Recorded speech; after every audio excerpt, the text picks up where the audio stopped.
Uma informação importante, cheguei a destacar: a Câmara dos Deputados aprovou o primeiro projeto de regulamentação da reforma tributária. Os deputados ainda vão analisar todas as modificações do Senado. Concluída essa etapa, o texto agora vai para a sanção do presidente Lula, que pode vetar alguns dispositivos. Vamos imediatamente a Brasília, lá está o repórter Bruno Pinheiro, vai trazer todos os detalhes para a gente. Bem-vindo, Bruno. Ótima noite também a você, a quem nos acompanha. Resultado, então, histórico, na verdade, essa regulamentação da reforma aqui na Câmara dos Deputados, essa reta final do ano, antes do recesso, uma espécie de um esforço concentrado. Essa votação chegou a ser iniciada com essa retomada na noite de ontem, se estendeu até às 22 horas, mas Arthur Lira entendeu que não tinha o número de parlamentares aqui no plenário suficiente para essa discussão.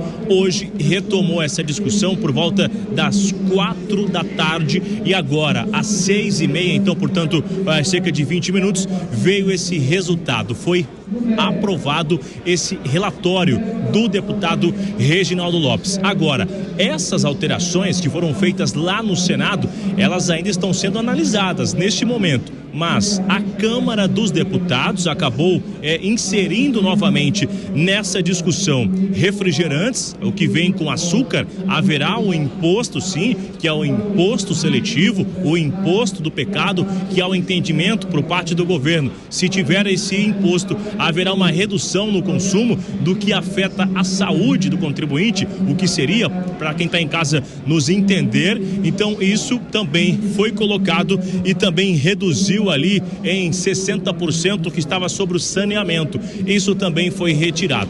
Houve uma outra discussão sobre armas de fogo, que lá no Senado o governo sofreu uma derrota. O relator Reginaldo Lopes disse que não tem como levar essa discussão sobre armas de fogo para essa discussão em relação à ideologia, que isso é algo econômico e não ideológico, que era necessário sim colocar o imposto em relação a armas de fogo. Randolfo Rodrigues, na última semana, chegou a fazer uma fala que, historicamente, aqui será o único lugar do mundo que comprar uma flor será muito mais caro do que comprar uma arma de fogo, porque o imposto sobre a flor será muito maior do que em relação às armas. Então aqui a imagem de momento, o Arthur Lira já se retirou para uma reunião, Hugo Mota está nesse momento fazendo o seu discurso e a gente vê que em volta ali, no entorno do relator Reginaldo Lopes, tem muita discussão. Lá na parte de fora, no Salão Verde, vários representantes de diversos setores vieram para o Congresso Nacional para tentar indicar alguma emenda, alguma alteração, alguma sugestão para defender algum setor, algo muito normal, o verdadeiro lobby que acontece quando um assunto tão importante quanto esse acontece aqui. Agora, assim que encerrar essa discussão sobre a reforma, haverá uma outra análise, que é de autoria do deputado José Guimarães, líder do governo. E qual é o objetivo? É uma que gera muita discussão, é uma tentativa do governo de reter 8 fundos, que são o fundo das Forças Armadas. Esses fundos, durante 5 anos, ficarão retidos e esses valores desses fundos serão utilizados de livre entendimento do governo federal. Conversei com representantes da Força Aérea, inclusive, que reclamam que esse fundo retido pelo governo federal vai complicar e colocar em risco, inclusive, a segurança do espaço aéreo, que hoje tem 98% de confiabilidade, e outros setores também. Então hoje a agenda econômica em discussão e o interesse do governo em finalizar essa regulamentação de uma reforma que há quase 40 anos foi discutida aqui nos corredores do Congresso Nacional. Daniel Caniato. Agora, Bruno, só mais 2 aspectos. Você falou que os deputados ainda debatem aquelas alterações que foram feitas pelos senadores, essas emendas, essas adições ao texto original. Essa finalização deve acontecer em quanto tempo?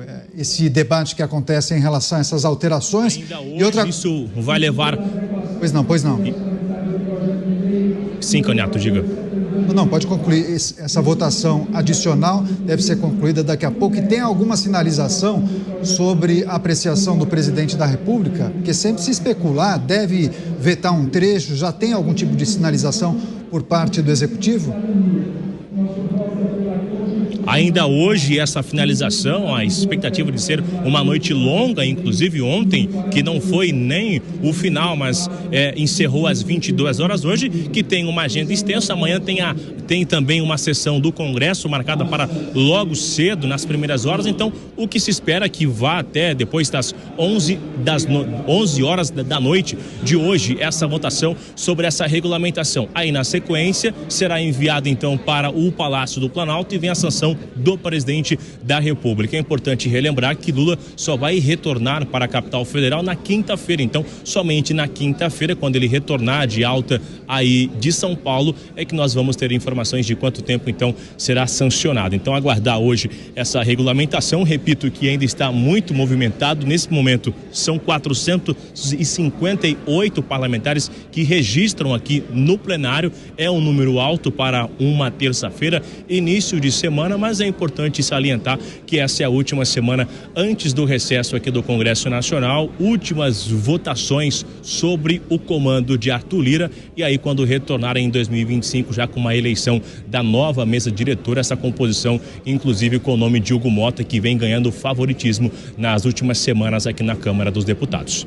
Bruno Pinheiro, ao vivo de Brasília, trazendo os detalhes dessa aprovação por parte dos deputados, projeto da regulamentação da reforma tributária, mas os debates continuam em relação aos textos que foram alterados pelos senadores. Os deputados continuam nessa apreciação. Chamar os nossos comentaristas. Você, Dávila, aprovação por parte da Câmara, já havia acordo, acho que não há surpresa nenhuma, mas um clima de frustração para alguns parlamentares, né, Dávila? O objetivo, em parte, não foi atingido, né? Candidato, ninguém leu nada. Como você sabe, o governo soltou 8 bilhões de reais em emendas para votar esse negócio. Ninguém leu nada. Aliás, agora tem projetos complementares. O Bruno Pinheiro trouxe uma matéria importante, que é o PLP 210, que diz algo que é um absurdo total. É essa história que o governo vai poder pegar o dinheiro dos fundos, seja das Forças Armadas, seja da aviação civil, seja fundos importantes para remédio, e pode gastar do jeito que quer. Isso é pedalada fiscal, é uma vergonha isso. Tem dinheiro específico, por exemplo, lá da aviação civil, que é para refazer pista em aeroporto. Agora, se vai deixar a pista esburacado para tentar tampar o buraco do governo, é uma vergonha. Então, nós temos de olhar essas coisas com cuidado. E esse negócio de calada na noite que sai votando só porque soltou 8 bilhões de reais, ninguém olha, isso tem enormes consequências para as Forças Armadas. Tem o Fundo da Aeronáutica, tem o Fundo da Marinha, tem o Fundo do Exército. Essas verbas, elas têm que ser encaminhadas para projetos específicos. Não dá para rapar o tacho disso aí, jogar no cofre do governo e falar, agora gasta do jeito que quer. Isso não pode acontecer. E é um projeto que está prestes a ser votado. Felizmente, esse PLP vai precisar de maioria absoluta, ou seja, 257 votos. E espero que esses deputados estejam escutando os pingos nos is e não votem esse absurdo, porque é dar uma licença para gastar para um governo que é fiscalmente irresponsável. Mas que é estranho, né, Beraldo? Tiveram um ano inteiro para debater e votar algumas pautas importantes. Tem pautas que são cruciais, terão um impacto absurdo no mecanismo do país. Nos últimos dias de trabalho dos deputados... Mas é mais que isso, Candidato, porque olha só como o Brasil vem sendo visto no exterior. Não é à toa que esse dólar bateu 6,20 hoje. O Brasil não passa uma mensagem positiva para fora. Por isso que o dinheiro vai embora. As pessoas estão olhando, os investidores estão olhando o Brasil simplesmente como um ambiente de especulação. Coloca o dinheiro aqui, ganha essa taxa de juros altíssima e vou embora, não tem compromisso nenhum com a gente. Estão olhando essa reforma tributária e já sabem que nada vai melhorar com ela. Estão olhando esse pacote aí para corte de gastos e já viram que não vai dar em absolutamente nada, não vai resolver o problema do governo. E o que os senhores e senhoras deputados estão fazendo? Qual é o papel? A oposição, Caniato, deveria estar ali na tribuna fazendo discurso atrás de discurso, obstruindo votação, mas vão ceder a dinheirinho de emenda. É uma mesquinharia muito grande e nós ficamos aqui como cidadão olhando esse absurdo que está acontecendo com o Brasil, senhores e senhoras deputados, simplesmente ali, acompanhando como se nada tivesse acontecendo de relevante. É de doer. Pois é, mas se foi para votação já havia acordo, né? Então, os contrários têm pouco a fazer, pelo menos me parece que já estava meio que definido qual seria o desfecho dessa reforma tributária. Quer fazer complemento? Vai lá. Mas vamos lá, Canhato. Meu time está perdendo, eu estou sendo humilhado. Eu vou entrar, alguma confusão eu vou arrumar. Eu vou derrubar o juiz, eu não vou ser humilhado assim sem lutar. Posso até perder. Mas o líder do partido já deu o ok, o aval, a rúbrica ali na reunião de líderes. Pô, então derruba o líder, né? É isso que está faltando. Você, Mota, Câmara aprovando o projeto da regulamentação da reforma tributária, novidade zero, né? Novidade zero. E eu achei muito simbólico esse comentário que o nosso correspondente em Brasília mencionou, né? Que ele ouviu lá no Congresso. Alguém disse essa pérola, né? Que no Brasil uma flor vai pagar mais imposto do que arma. Faz o seguinte, pega as autoridades, troca as armas dos seguranças todos por flores e vamos ver o resultado. Haja paciência.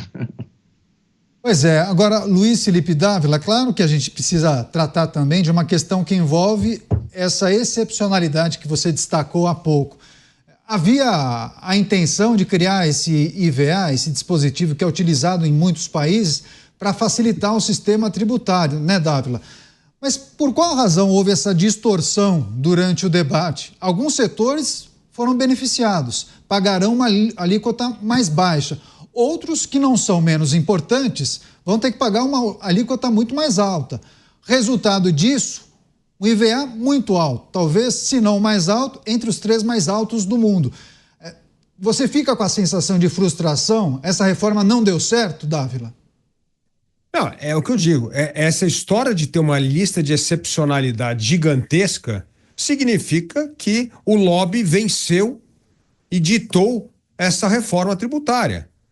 Eu vou pegar um item, eu estou lendo aqui alguns itens. Por que pão francês é isento e pão de forma vai pagar imposto? Por quê? Qual é a lógica que tem? Qual é a lógica que o cara sentou lá e falou assim, não, isso aqui paga? Por que, por exemplo, eu estou vendo aqui, ovos não paga e aí você tem mel natural paga?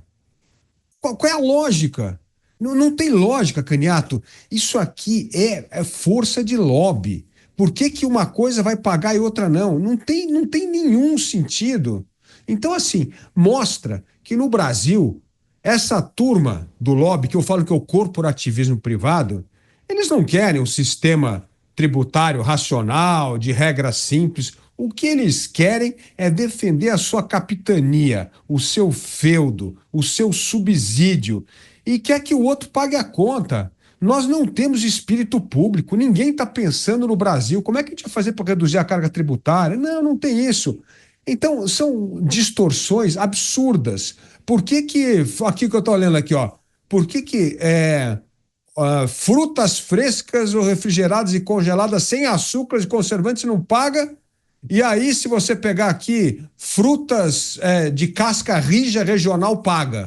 É uma maluquice isso, não tem nenhum sentido. Quanto mais você olha essa lista de excepcionalidade, você vê que isso é força do lobby, não tem nenhum sentido do ponto de vista tributário. Pois é, a reforma estabelece as regras para a isenção tributária também. Os alimentos da cesta básica, incluindo carnes e queijos, terão essa isenção de impostos. Agora, Beraldo, é preciso trazer a informação de que isso não vai entrar em vigor no dia 1º de janeiro, né? Vai ter uma transição, uma longa transição até o ano de 2033. Então, até lá, né, Beraldo? 2 sistemas operando simultaneamente, imagine só o contador de um pequeno empresário tendo que fazer os ajustes tributários para aquele empreendedor, hein, Beraldo? Imagina a confusão. Não, até lá tudo pode acontecer, Canhato. O Brasil realmente continua se consolidando como esse lugar absolutamente imprevisível. E a gente vê essa questão tributária tão complexa, porque tem dois lados da reforma tributária. Uma reforma tributária desejável, ela, por um lado, facilita a vida do contribuinte, torna as coisas mais dinâmicas, mais práticas e fáceis, mas, por outro, o sistema tributário ele tem que visar financiar um Estado que seja eficiente, que seja moderno, que tenha condição de atender às demandas da população, coisa que a gente não vê. Eu fico me perguntando, Canhato, a gente vê esses bilhões, dezenas de bilhões de reais de emendas que vão para fazer praça. Eu fico me perguntando, vai um país, pega, sei lá, a Alemanha, se pergunta quantas praças foram feitas na Alemanha nos últimos 10 anos, nos Estados Unidos. Quer dizer, fica com essa política populista, porque o político quer ir lá fazer festinha de inauguração, para dizer que agora a população pode ir ali, tem agora um campinho de areia para jogar bola, tem uma mesa de concreto para jogar dama. Quer dizer, é de uma mediocridade total e absoluta, retrato de um país sem nenhum projeto. Um país que não tem projeto, Canhato, aceita tudo.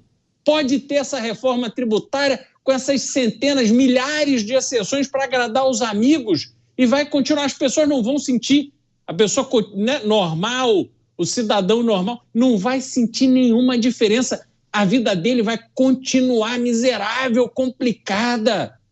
E aí, qual é a sensação que tem? Que o tempo passa, o brasileiro não anda, não evolui, não chega a lugar nenhum, mas o mundo está lá, dando tchauzinho, olhando para a gente pelo retrovisor. Essa é a nossa realidade.